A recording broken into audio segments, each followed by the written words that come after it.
We've got Inspector Gadget here this Monday, Matt King from Ivy Tech. Good morning. Good morning. So what did you bring this week?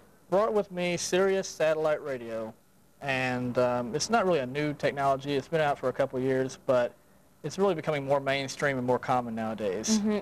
Have you used it? What are the pros of this technology? Well, for one thing, they have about 130 different stations available. About 70 of those are commercial-free radio. Crazy variety. Crazy variety, Yeah. plus talk radio, comedy, whatever you want. Right. Oprah, self-help, 24/7. If you prefer, yes. Well, I know this firsthand because I had a rental car and it had XM in it, and it was just mind-blowing. What do you think are the cons of this technology? Well, it's not free. You do have to pay a monthly service charge. It's only around $13, so it's not too bad, but I mean, that is every month. And you have to buy the equipment, obviously, which is not too bad either. This device here is around $49, $50, and it's come down a lot, which is why I say it's more common nowadays. And of course, anytime you go past a big building under a... It is a satellite, so yeah, exactly. It goes out sometimes. Now, how easy is it to, if you want to install it, how easy is it? Can you do it by yourself? If you can install a home stereo or a car stereo, you could probably do this.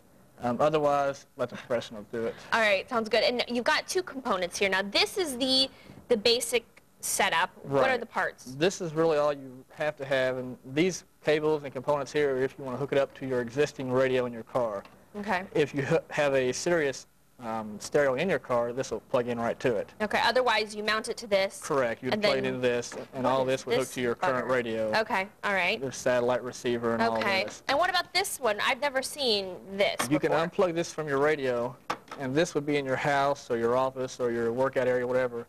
And you would just plug this in like it shows here, and take your satellite indoors with you while you're working out or watching, AM Evansville or whatever. Very good, very nice.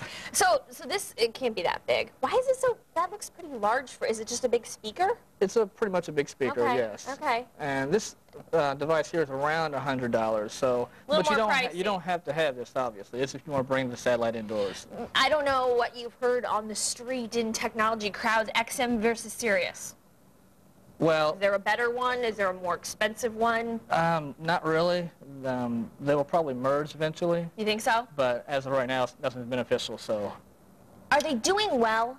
Because I know at the beginning, when this was just a startup, there was a talk, is it going to survive, or enough big names going to sign on to these projects? I think it will. People are tired of their commercials, I think. So I think it's going to get even better. Right, okay. It's like the TiVo of radio, sort of. Right. All right, well, very interesting and a lot cheaper than I thought, to be quite honest. Yes, not too bad. Not too bad at all. Very interesting. Never knew they had one of these either. Thanks so much for sharing this good stuff with us. Thanks for having me. Matt King from Ivy Tech. We'll be right back with more news and weather. Stay with us.